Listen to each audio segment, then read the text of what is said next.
Kalau tanya tentang kebenaran, tanya hati nurani. Saya nggak ada urusan dengan nurani itu. Karena itu nggak ada putusan hakim yang berbunyi, Anda saya hukum karena berdosa. Kan hukuman karena dia bersalah. Dulu seorang bayi diperebutkan oleh dua ibu yang mengklaim bayi itu punya dia di depan hakim yang paling pintar namanya Nabi Sulaiman. Oke, supaya adil saya belah dua bayi itu. Sebelum pedang Nabi Sulaiman tiba 22 cm untuk membelah si bayi, ibu sebelah kanan berteriak,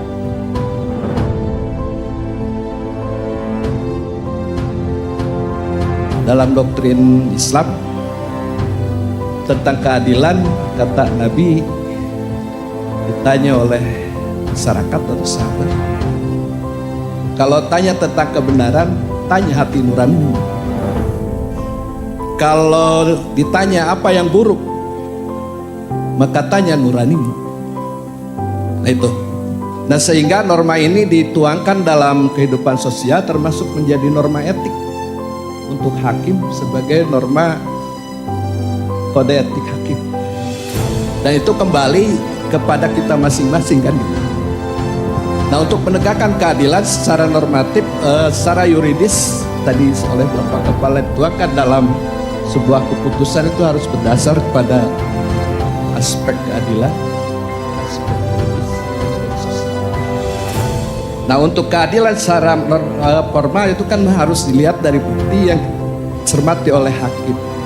Kemudian untuk keadilan yang substantif tentu harus kembali kepada nurani hakim itu sendiri dalam norma kemampuan kita masing-masing. Barangkali itu Pak. Turnuan. Assalamualaikum warahmatullahi wabarakatuh. Waalaikumsalam warahmatullahi wabarakatuh. Saya nggak ada urusan dengan nurani itu. Hakim punya urusan dengan nurani. Saya punya urusan dengan nurani hakim datang dari persoalan real atau karena berdoa. Kalau semua bisa diselesaikan dengan berdoa, yang kita sebut kemasukakalan putusan kan diuji di dalam reasoning, legal reasoning, bukan karena doa. Doa itu urusan pribadi. Kita pertanggungjawabkan kesalahan kita sebagai dosa. Karena itu nggak ada putusan hakim yang berbunyi, Anda saya hukum karena berdosa. Kan hukuman karena dia bersalah. Dan kesalahan itu di dalamnya ada variabel sosial, variabel sejarah, variabel politik. Itu dasarnya. Jadi yang kita sebut hati nurani itu bukan sekedar perasaan, tapi itu moral call, panggilan moral yang dasarnya adalah legal reasoning. Saya kasih contoh. Dulu seorang bayi diperebutkan oleh dua ibu yang mengklaim bayi itu punya dia di depan hakim yang paling pintar namanya Nabi Sulaiman. Ditaruh di depan situ bayi itu. Siapa di antara Anda yang punya bayi itu? Ini argumennya kuat, ini argumennya kuat, ini anak saya, ini anak saya. Kata Nabi Sulaiman, taruh di situ. Oke, supaya adil, saya belah dua bayi itu. Sebelum pedang Nabi Sulaiman tiba 22 cm untuk membelah si bayi, ibu sebelah kanan berteriak, "Stop, saya pembohong. Itu bukan bayi saya." Ibu itu ngaku dia pembohong, bukan bayi saya. Berarti bayi siapa? Di sebelah kiri kan? Oke. Nabi Sulaiman kasih ke sebelah kiri apa sebelah kanan? Kanan. Nabi Sulaiman pakai otak. Ibu itu tidak ingin melihat bayinya itu dipenggal, karena itu dia rela kasih pada lawannya yang berbohong sebetulnya. Nabi Sulaiman tidak berdoa, dia pakai otak aja. Namanya legal reasoning. Saya hormati pendapat Bapak tentang hati nurani. Tapi dalam soal di mana harus diputuskan dengan otak, kita pakai legal reasoning. Itu pentingnya filsafat hukum membantu kita untuk mendalilkan argumentasi.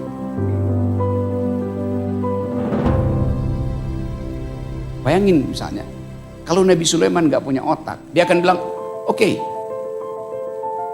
Anda berarti berbohong. Bayi itu dia kasih yang kiri itu. Yang mengaku berbohong justru yang jujur. Karena itu peristiwa eksistensial. Bagi si ibu itu peristiwa eksistensial. Si ibu benaran itu eksistensial.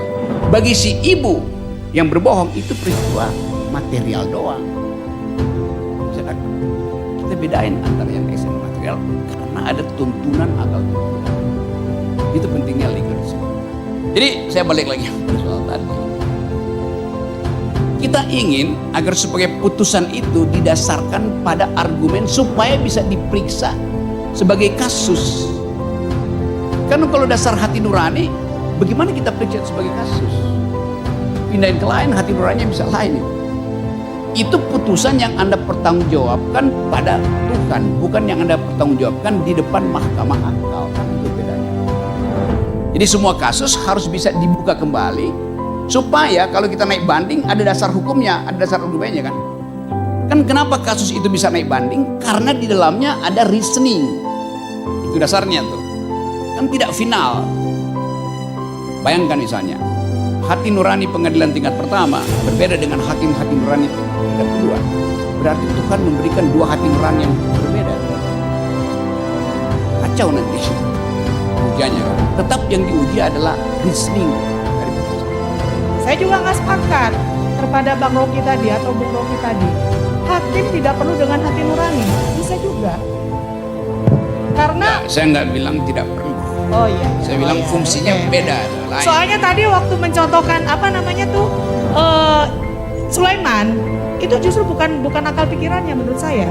Hati nurani ibu tuh dalam hati kecilnya ibu bukan akalnya yang dipakai, tapi hati nuraninya. Bukan hati nurani ibu, hati Sulaiman. ya, ibunya pasti. Hati Ibunya nurani. karena punya hati nurani, dia cegah itu dengan berbohong justru. Ya. Kan itu kan. Ya. Nah, peristiwa itu masuk Saya di dalam nggak akal begini, pikiran Nabi Sulaiman. Ya, saya sepakat itu kalau Oke. gitu ya. Jadi perlu Dah. yel-yel lagi dulu. Enggak. Semangat lagi. Sepakat lagi. Nah,